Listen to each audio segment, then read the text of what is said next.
Hello, Jason McLeod here, author of Dark Siege, A Connecticut Family's Nightmare, the most terrifying case of inhuman, diabolical infestation, oppression, and possession that I've ever experienced in 25 years working in the field. I am privileged, blessed, and honored and thankful that I've worked with, alongside of, my friends and mentors, Ed and Lorraine Warren, who started the entire paranormal craze that it is today, way back in the 60s and 70s. And I am privileged to call them my colleagues now. Ed has recently passed, and God bless him. And Lorraine is still hard at work doing what she does, and God bless her. And my case involves a family in Connecticut and the horrific escalating terror that they all experience when an earthbound human spirit follows the 6-year-old girl home, and then the teenage boys decide and elect to go use a Ouija board, which opens the floodgates for all these inhuman, diabolical spirits to enter. My book's getting phenomenal reviews on Amazon.com, and I'm thrilled with that. And it's a very serious, very dangerous, terrifying case that I've brought to life by recreating it. I'm in the book as the lead investigator, Lance, in the middle of the book. And of course, all names and addresses and things have been changed. But the last 95 pages is what's really described as the creme de la creme of the book, and that's the chapter-by-chapter analysis where I explain all the activity going on, comparing and contrasting it to other very well-documented cases that people have witnessed, people in a position of authority have witnessed, and also the most famous case of paranormal, which was called the Ghost of Flight 401.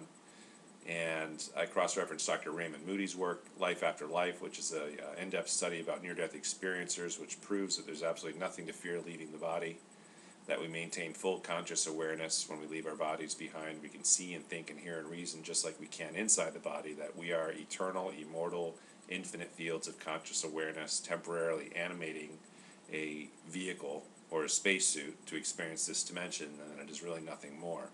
And that our consciousness is incredibly powerful, and we're incredibly powerful creative beings, and we have free will, and we can use that free will for great things, or we can use that free will for dastardly things.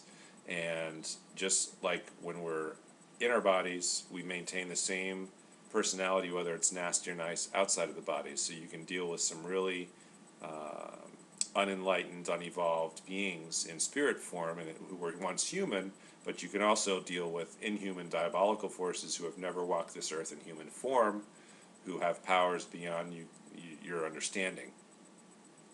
And it's a very real danger for these investigators going into homes where they think they're dealing with a human spirit, and then going ahead and provoking the spirit in the house to show itself, or try to get something on a recording of some kind, and putting yourselves in grave danger and putting the family involved in grave danger. So a thorough understanding has to be achieved before one goes into a home like this, to understand what would you do if this was not a human spirit. And my book is a testament to my experiences growing up as a child, and the synchronistic events that led me to meet Ed and Lorraine Warren, and the very first case that I went on their behalf, which was absolutely profound for myself and my fellow investigator and the family involved.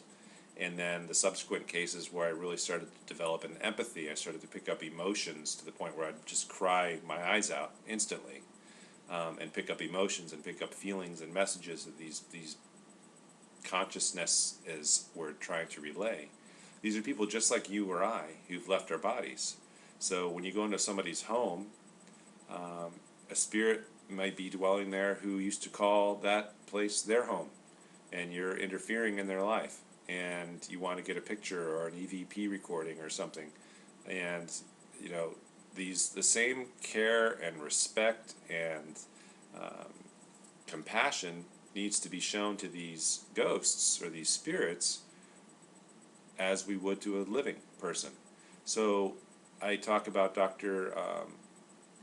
Emoto's work on structured water, and my belief on why holy water is so effective, because you're infusing it with the ultimate power of the universe, the highest frequency of all, which is pure love, casting it on something of the ultimate negative frequency, which is a demonic force, something deeper than the deepest midnight blackness, And it is like battery acid for these beings when you're casting the ultimate love on the ultimate hatred. And that's just the way that the law of attraction works. The law of attraction is very important in how we draw things into our lives, and how we repel certain things from our lives. If we're a good, positive, loving person, we attract positive energy and goodness into our lives. We repel negativity and negative entities. If we're hateful and violent and fearful and vengeful, we draw all kinds of negativity into our life. And it's very important to understand that we are all connected to God. We can never be separate from God. God is the ultimate power in the universe. And I say, if God is the sun, we are all individuated fragments of the totality of God, or the totality of Source. We always have this golden spark that has been cast off from the sun within us. We can never be without it. It is our source of divine power. We know that when we know and believe that this is our connection to God, and that it is the ultimate love and the ultimate power in the universe, and we can feel that field expand and surround us into a field or a shield, and believe it, we have incredible protection against these negative entities. Calling in the angels, calling in Jesus Christ, calling in your religious spiritual teachers, anything of a high love frequency will deflect and repel negative energies. It's all about your faith, and it's all about your using your free will effectively, and using conscious manifestation to create what it is that you desire. I've always felt protected going into these homes, even the first cases where there's inhuman spirits involved, going along with Ed Warren or with Ed and Lorraine or with the rest of the group. I've always felt protected, that I know I'm protected and nothing can harm me, just as a basic belief system, and that has protected me all of these many years.